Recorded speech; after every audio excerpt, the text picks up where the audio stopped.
Welcome to the Elusive History Podcast. You found us! We are a hard-to-find history podcast. Harder to find, in fact, than the antidote. The antidote for what? The poison you just drank. I'm your host, successful revolving door user, and rocking chair enthusiast, Levi and Lyndsay. And I'm your other host, fabric underworld enforcer and defender of the good scissors, Lyndsay Burnett. At the top of the show, we like to calm our audience with the vibrating, pulsing relief from the existential warning we like to prescribe to our listeners. And that part is happening to you right now. Some of this stuff we cover isn't super good for your mental health. So, if you need to take a break and go touch grass... Listen, we get it. Some of this stuff can be pretty rough. And speaking of rough, the way humans have treated the female parts of their species is a rough tale from beginning to end. Even to this day, the rough treatment continues with the loss of body autonomy. Our rights are being limited, and our civil rights are more of an afterthought than a reason for new legislation. The ladies have gotten a raw deal since the beginning. Arguably, there was probably a worse time in history to be a woman. And here's one of them. Yes. The term female hysteria has long been connected to medical quackery, and it goes back 4,000 years. The word hysteria is based on the Greek meaning of the word uterus or womb. Fun fact, the Greeks believed that the woman's uterus could move around the body, causing hysteria. Yeah. Much like the gingerbread men of, like, tales of, like, you know how they just come to life and, like, cause chaos? Not my gumdrop buttons! That one! So, yeah, okay, transitory properties like of gingerbread men and the uterus. Okay, now we're on the same page. Let's go. Sure, yes. But in the 18th and 19th century, it got a new pair of pumps and wanted to be seen walking around in them. Walking around shoes. It was during this time that women were hospitalized in mass. Side note, this is when a lot of frontal lobotomies were done, and most notably, the rise of the dildo. Now, when I use the term dildo, I'm actually talking about an entire generation of sex toys and medical equipment that was created to alleviate female hysteria through the use of orgasms. There's actually a lot of different things. The word dildo is just so easy to just fit into a place and just, you know. I'm such a child. I can't stop laughing at this. Okay. I will get it together, I promise. Okay, we'll get it together. Okay. All right. Continue. The idea of the female orgasm being connected to hysteria incidentally dates back to the Ebers Papyrus of Egypt, circa 1550 BCE. That's a long time ago. Here's the hieroglyph. There it is. This papyrus is considered the oldest known and best preserved record of ancient Egyptian medicine in existence. Fascinating. The Ebers Papyrus is 68 feet long and 12 inches wide, containing 700 magical formulas and folk remedies to aid what ails you. 68 feet long, 12 inches wide. Not a girth. It's not a girthy It's papyrus. definitely the length. It's definitely about length here, which... Yeah. Now that we have that taken care of, ironically, this papyrus was found in 1862, smack dab in the middle of the mummy craze, by Edwin Smith and an American farmer visiting Luxor. Just visiting. Just visiting. They're just going to go poke around. I'm tired of looking at turnips.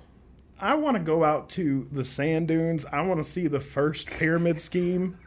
You're telling me right now I can go out and look. I can go hunting mummies. This is why there's so many curses. This is why it sucks so bad right now. Don't read from the book! I don't speak Latin, so I don't really know what that means. So, I mean, okay, that's a perfect tie-in because supposedly he found the papyrus in between the legs of a mummy in the Theban necropolis. With the rise of the mummy craze in the Victorian era, the idea of hysterical proximy was what it was called with the female orgasm. Side note. So here's some hysteria propaganda. Show the propaganda. And there. And there. Oh, Yes. also here. And also a secret third place for no reason. In the 1800s, doctors believed that hysteria could relieve symptoms if they just orgasmed. The diagnosis was based on the belief that women were predisposed to mental and behavioral issues, which was an interpretation of sex-related differences in stress response. Okay. Yeah, so women were then expected to go and visit a doctor for, at best, a pelvic massage, and looks at notes, physical stimulation of the genitals. So this... I'd use a bell. They just bring a big... Because if you're Egyptian... Gong! Right, or gong. You don't have to touch anybody. Listen. Feel those vibrations, girl. I'm just saying. Sonic weapons. Like the thing that almost killed Obi-Wan Kenobi that Boba Fett dropped. Or no, that was actually Jango Fett. I am so sorry, listeners at home. That was Jango Fett. How could you? So the physical stimulation got to be too taxing for the doctors, and there was that's exactly where the vibrator comes from, because I think that might also have been the time that carpal tunnel was diagnosed. I thought we were still talking about Egyptians, and then no, we jumped. We jumped. Okay, yeah. No. Because I'm all thinking like canoptic jars and stuff. I'm like, No.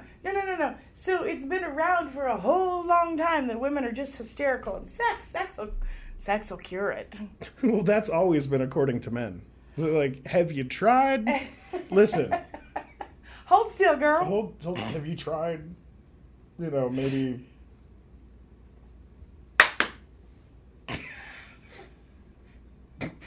That meant orgasm, by the way. I don't know if I was clear. Ooh, abracadabra. That brings us to this guy. Oh, me. Dr. Joseph Mortimer Oh, Granville. No, this guy. Yeah. Mortimer Granville.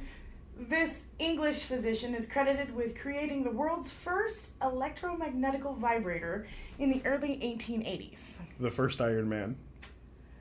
Funny enough, old Mort here created the vibrator as a medical device strictly for men to treat pain. Oh. Spinal disease, deafness, and, surprisingly, impotency. Isn't that the thing that was looked like it was a power tool that stripped off aircraft carriers? We're getting to that. Okay. He patented this vibrator for muscle aches. So, side note, if you can't tell from the picture here, Granville's vibrator was portable and battery operated too. It had wheels. Yeah, it came with a 40-pound battery. 40 pounds! And featured a tabletop model that was steam powered. Do we have that picture? We do. Why does it look like a hot dog? It's been up. You can't see it. But it's. Has it been here the whole time? It has. Can it see me? We see dead inventions. So, I've read that some scholars believe that Victorian physicians had difficulty imagining women were sexual and that they even had sex drives. This was the same time that bustles and bustiers and those really tight corsets were a thing. Right, as well as this was when water closets came to be, and if you used anybody else's water closet, you were probably a whore or sleeping with the man of the house. And you better have good toilet paper. Call back to the dangers of toilet paper. It's not on video, but call back. But it's there. That's when we got civilized, when we stopped using magazines. Or corn cobs. So, with the invention of Granville's portable tabletop stress blaster. Stress blaster! Extreme! Sorry, had to. Patented hingamadoobie. Anyways. Okay. While vibrators have been around since the 1880s, dildos are ancient. Speaking of vibrators and dildos, dildo is just more fun to say. Or at least I think so. Mm-hmm. But shockingly, the dildo existed for a very long time before the hysteria movement. Surprisingly. As a matter of fact, we will get into that later, but sex toys were ancient long before these new machines were created. Shocking. Human nature being natured. Right. The oldest carbon dating of a dildo dates back to the ruins of an ancient Roman fort in England. Look at this wooden dildo. This beauty dates back almost 2,000 years. While there are older ones out there. Like, look at that one, the short one. Oh, nailed it. I mean, accuracy? Anyway, we can't carbon date when the rock was carved, so this wooden specimen is the oldest known dildo. This beauty dates back almost 2,000 years. But that was ancient tech. It is the rise of the machines that we want to talk about first. Mm-hmm. Now, if you're a fan of the show that we got canceled. Yeah, out of nowhere. Without warning. No, on just Spotify. Poof. You will remember an episode on Wild West medicine. Mm-hmm. If you don't, we forgive you. Absolutely. Anyways, it was during this time that snake oil was also sold, as well as laudanum and cocaine. All the good stuff. This was the golden age for theoretical medical treatments. Mm-hmm. But also, it was still in the dark ages where phrenology was the accepted, cutting-edge science. Also, some of the first successful surgeries happened during this time. So they had the cure for what ailed you, but also no. Mm-hmm. Yeah. Speaking of cutting edge, don't forget the often used bloodletting. Oh, yeah, that. How could one forget that? What I'm trying to say is that if you lived during this time, you would be completely comfortable with both leeches and radium/radiation medicine. Mm-hmm. During this time, Baltimore became Resurrection City because of all the stolen corpses for medical training. Which is a whole nother story. But and electricity was finding its way into more and more homes. Mm-hmm. Side note, also during this time, they tried to find a medicinal use for electricity. Yeah, they did. From wart removal to increasing the male libido. Of course. Eventually, this would all lead to what we now call electroshock therapy. What I'm trying to say here is I guess this is the time where they were just throwing whatever they could at the wall and seeing what would stick. Mm-hmm. The spaghetti wall practice of figuring out medicine. Sounds about right. Mm-hmm. Now, I have my own theories. I think that the Industrial Revolution was probably pretty tough on the average person's mental state. Mm-hmm. With the lack of workers' rights and long-ass dangerous working hours, under some of the worst conditions we have ever seen. Mm-hmm. Children at this time didn't have childhoods. As soon as they were old enough, they went to work in factories and mills because their hands were small enough to fit into tight, dangerous places. There were labor strikes left and right, and back then, they put them down with force. Ouch. Sometimes even using machine guns on striking American citizens. The American way. The potato diggers. Oh, my Lord. This was the time of workhouses and debtors' prisons. Yeah. To say that mental health wasn't a core worry is a super-duper understatement. Yeah, no. And what they considered mental health was, lock them up and lobotomize them. That's it. Or shock them. Well, that came later. Or all of the above. Yeah. Also, they'd like to make them cold. They thought that cold cured crazy back in the day. Okay. Sure. All right. And when we come back from our first ad break, we will talk about how dark it got. And how shockingly fast it all happened. But first, we have to make an offering to the ghost of capitalism future. We'll be right back. Since Halloween is right around the corner, I figured it's time to make more of my most magical earrings. Bubble, bubble, boil and trouble, cauldrons glow and comes in double. This spooky season, be the most notable witch in the room with these showstoppers. Did I mention they glow in the dark? Message me or find me on the gram. Lyndsay Schwimsies. Hi, Darth Atero here, aka Lord Levi. We're going to be doing a saber class at Saber Vibe here in Las Vegas. We're going to be talking about the intro to lightsabers, how to hold them, how to twirl them, and basically how to do all of the things you're watching me do right now. I mean, you'll be able to do it eventually, but it takes a while. All right, go from a double to doubles. And that's just one of the things we're going to show you in this intro to lightsaber class. Remember, sign up at Saber Vibe.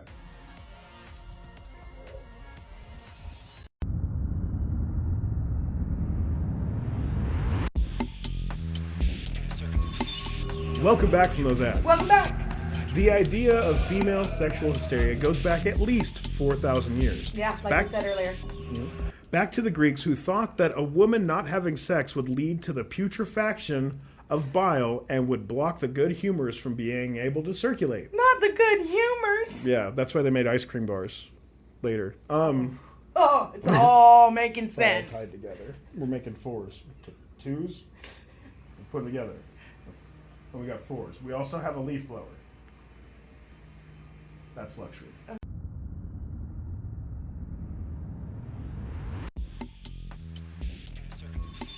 Welcome back from those ads. Welcome back. The idea of female sexual hysteria goes back at least 4,000 years. Like we said earlier. Back to the Greeks, who thought that a woman not having sex would lead to the putrefaction of the bile and would block the good humors from being able to circulate. That's why they made the ice cream bars. Oh, yay, good humors. Right. The Greek philosopher Hippocrates, the same guy who brought us the Hippocratic Oath, Oh, yeah, that guy. he would often diagnose a woman with a variety of vague symptoms like Pain, depression, shortness of breath, heavy bleeding, anxiety, fatigue, and infertility as hysteria. You know, because of the wandering womb. the gingerbread man. Yeah, Not my gumdrop buttons! that one. So those hysterical women weren't fulfilling their womanly duty as marrying or having kids. After the en vogue doctor of the day came up with get it. After he came up with the whole idea of using these devices to release hysteria, the market for these devices exploded. Explosions? Like a mill explosion? Oh. Almost overnight, one could find ads for these therapies and their devices. Here are a few. Rusty no longer wanted to be part of the production. He's out. The He's on hysteria strike. He is on strike. right out. So many people opted for the home game version of the show, and poof, just like that, they had earned a piece of comfort in our culture, but not for long. Because it wouldn't be that long at all before these treatments went out of vogue. And soon were shamed back into the dark corners of our culture. Because, Puritans. Of course. The only thing that was different this time was the fact that so many of these devices survived. Yeah. They survived, and they thrived like bedbugs. Image right here. Yep, I saw. And just like bedbugs, the offspring of these original dildos would lead to a new and more effective bedbugs. Bedbugs that are immune to most pesticides. Bedbugs that would offer both vibration and secondary side motion. Mm-hmm. Today, sex toys aren't even the taboo anymore. It wasn't that long ago that they had to be blurred out on TV. Yeah. And you couldn't even buy them in some parts of Texas. Mm-hmm. That was in my lifetime. And after a quick check, let's see, and I quote, "The Texas obscenity statute is a statute prohibiting the sale of sex toys in Texas." Mm-hmm. The law was introduced in 1973 and was last updated in 2003. So it's not archaic. Not at all. While the law was never formally repealed, in 2008, a U.S. district judge released a report declaring it to be factually unconstitutional and unenforceable. I mean, there's that. But that doesn't mean that it isn't still on the books. Of course. And that they still don't routinely use it to search people's cars or homes. Yeah, gotta have that excuse. So it's complicated. In some ways, we have come a really long way. Mm-hmm. And in others, we're just about as backwards as you can be. 1 step forward, 3 back. Yeah. This is what progress looks like, folks. Mm-hmm. It's what it looks like. Mm-hmm. 1 step forward, 3 back. Yeah. Side note, I did a little checking. And you aren't allowed to own more than 6 dildos in the state of Texas unless you're selling them. Yeah. So throughout history, doctors have been overly concerned with labeling women with hysteria for thousands of years rather than listening to a woman's symptoms. And if we're going to talk about which sex is more hysterical, like, I was in the military. Like, listen, I was on an aircraft carrier full of hysterical young men. And if I could have told them, like, I don't know, an overconfident doctor in the 1800s, hey, man, you just need to go flog the dolphin, flop the bishop, you know, like get your humors in balance. Because, I mean... Calm yourself. How come there's never been, like a movement the other way? You know, like, hey, men are dangerous and full of testosterone. They're the ones that should be using, like, I don't know, vibrators. That's what that dude was trying to tell us in the beginning. Like, the first guy that came up with the tabletop thing, that was for dudes. Hysterical. He said it, folks. No prompting by me. It came from him. But it's funny that you mentioned... I was a bouncer in Texas, and if I could have been like, no, man, you need to go back to your car and do a little self-care before you come back in here. You're a little emotional. Yeah. You need to smile more. Yeah. You know, even the famous Sigmund Freud Cocaine. believed that hysteria was more common in women because women are the passive partner in sexual acts. Have they never seen, like, one of those Dutch BDSM films? They're not the dominant ones normally. That's why there's safe words. Oof. What? So, anyways. Speaking of safe words, it's just a pro tip real quick, just side note. If you're going to select a safe word, don't do anything with more than one syllable. Like, It's something that you can say through a ball gag that you can't say through duct tape. No, doesn't work. It's just, they're thinking you're, like, you know, mooing or something. I don't know. Maybe that's part of your thing, especially if it's, like latex or something. But listen, is a safe word. Like, talk to your partner. Tell them because sometimes there's things in the way. There's pillows. There's mattresses. Are you done? Car windows, dryers. Anyway, should be you just go to safe word. Okay, just back to the show. No, stop looking. Go back to the show. So, for thousands of years, we have been teaching society that women and our hysteria is the problem. Right. And it seems like the cure for that is for us to go fuck ourselves. Yeah. Which is very fitting, I guess. As someone who grew up in a household full of women, okay, I have 3 sisters, 2 mamas, and 4 grandmamas, okay? Give me the sympathy that I'm asking for real quick. I can tell you right now, they were the least hysterical people on the planet. They're the least emotional people on the planet. They have to put up with a lot of shit, which is my original point. They used to call PMS putting up with men's shit. And I don't think a more apt description could be made. Like, when they'd be like, I have PMS, I'd be like, it's my turn to get out of the room and leave, because they don't need to put up with any more of my shit. That's what I think. There needs to be a revival of using PMS as putting up with men's shit. I agree. Yeah, anyway, okay. Completely agree. It's been lost to the lexicon, but it used to be very common. Yeah. You know what else will tell you to go fuck yourself? My mom. I mean, other than that. My dad? That's right! The karmic suggestion box.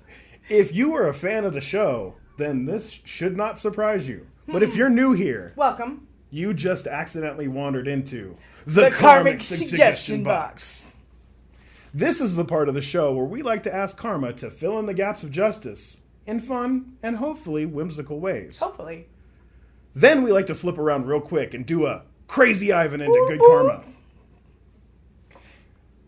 We like to ask Karma to do something good for someone who's doing good. Yes.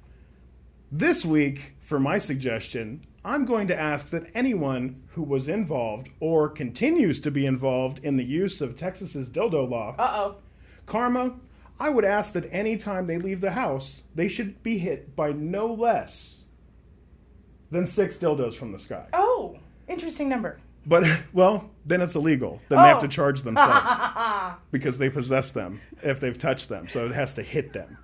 But I'd also like to add the accuracy of falling dildos should be directly associated by how much they use this law. Oh. So, like, you know, and this should be a spectrum. So, like, dump trucks of falling dildos? No. Oh. Someone who uses this law every day should be hit with direct force from these falling dildo, from these the falling dongs. accuracy of the falling dongs. Transversely, someone who barely uses this law should only get glancing blows from these falling phalluses. Like the Matrix. Right.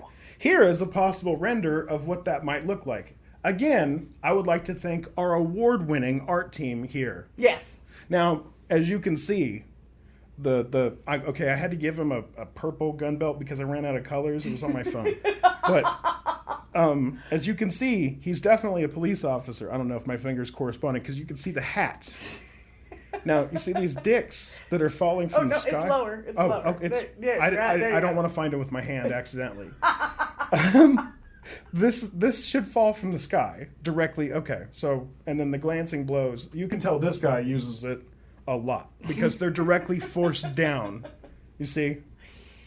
Okay. Oh, and again, thank you to our award-winning art team for making this amazing picture because nothing else existed like this. Prints will be available for t-shirts, coffee mugs. I mean, nothing says world's best teacher like if you bring this bad boy into class. And don't worry, we will have a blurred version just for you in Texas. Yeah, with that way you don't get in any trouble on the dongs. Mm-hmm. And that'll be great for the states that the Comstock Act comes back into play with. So yay! We could do an entire episode on the Comstock Act. It's not good. This week, for my karma, I want karma to take a long and intense look at those that are trying to mess with our female reproductive rights and body autonomy. Mm-hmm. And then karma, if you're listening, please make all of these, mostly men, experience all there is to experience when someone is in false pregnancy. Cramps, cravings, and labor pains included. Karma, make it happen. Yeah, give him the junior. Give him come on, I have a baby. It's going to come out of my penis. Give him the junior. Karma, give him the junior. Now it's time to flip around. We're in the Crazy Ivan section. Whoop, whoop. Whoop, whoop, whoop. For my good karma, I would like to throw my support behind people who make stuff at home. Hey! Look at these earrings. Hey! Check these earrings out. They glow in the dark. Anyways. I'm talking about all the crafty people out there. Karma, if you're listening, please make it so that anyone who creates something with their own hands gains the temporary ability to wield magic. Ooh. And some enchanted items. This effect should wear off after about an hour or so, because we don't need like an evil empire situation happening. Some enchanted items. But also, side note. Side note. Did you know that crafting, the word we use to denote somebody that makes something at home, came into being because, shocker, women, and the Industrial Revolution actually came around the time that the sewing machine came to be because, they could do it faster and more accurate and everything. So they had to down women for making it at home because they're just silly women. They didn't do the same thing to Paul Bunyan. No! Yeah. So anyways, sorry. This week, for my good karma, I want to ask that karma visit those that are struggling to find their own voice, their own look, or their own place in this washing machine of a culture. Karma, please make it so that each and every one of those bright shining stars gets their chance to shine for everyone. And during that time, people have no choice but to accept them and see them or hear them as they wish to be. As they wish to be. Karma, please make it happen. Yep. Wow. So we've reached the end of our episode. No, we've reached the end of our script. We still have plenty of episode left because we've been asked why our previous podcast was canceled. Was it for saying turkey penis? Was it for sharing the rough script on toilet paper? Was it for calling out the people that needed to be calling out? We'll never know. They didn't tell us. No email, just poof. Made us even more elusive than we already were. That's right. So we were about to upload our newest episode on the update of Uncontacted Tribes. On Spotify. And that's when we found out that we didn't didn't exist. have, it didn't exist. We didn't have an account. We checked our emails, all of them. Not one email from anybody, from Spotify, nothing. And maddening side note, you can absolutely go in and contact the people in Spotify if you have an account. But when they delete your account. But then when they delete your account, you no longer have that account. Nor can you Reference. sign up with that email again because that account exists, but the account doesn't exist. So it's this maddening circle of, we'll never tell you. So we're here. So we're here now. Yes. And also now you can see the goods and services that we're talking about. Actually see them. Yes. And our faces. And our faces. In all the gloriousness that it is. The things that we've been doing, I have a Twitch, Yes. 11 Ninjas. You can find me on Xbox Live. I'm approximately 11 Ninjas. I'm always doing something. And I'm Lyndsay's Whimsies on Instagram, TikTok, Facebook. All of them. They're out there. Not Twitter, though. Yeah. And I'm approximately 11 Ninjas everywhere, except for Twitch, where I'm just 11 Ninjas. Not approximately 11 ninjas everywhere, just approximately 11 ninjas everywhere. But also, I am approximately 11 Ninjas anywhere that I go. What? That's right. That's right. Duct taped together, nunchucks, swords, all of stars. All of them. I contain multitudes. All right. At least 11. Approximately. 11 multitudes. Yes. And as always, we like to leave you with vibes. Good vibes. Good vibes. The best possible vibes. Those. Hard to find, but a lot of quantity. Like Elusive vibes? kind of elusive vibes, but not so elusive that you can't find them. That's important. Yes. Like The highest vibrating elusive vibes. yeah. Yes. As always, remind you that if you get arrested, shut up. Say nothing. It's not the time to make friends. Lawyer. Yeah. Like, make friends with them at the jail after you've been arrested. Because, No. After you've been released. Yeah. Yeah, there you go. Yeah, then you can be like, hey, remember that time that you were like, you're never going to see the But until then, the light of say day nothing. again. Yeah. Yeah. Yeah, say nothing. Just say lawyer. That's all you have to do. And as always, remind you to stay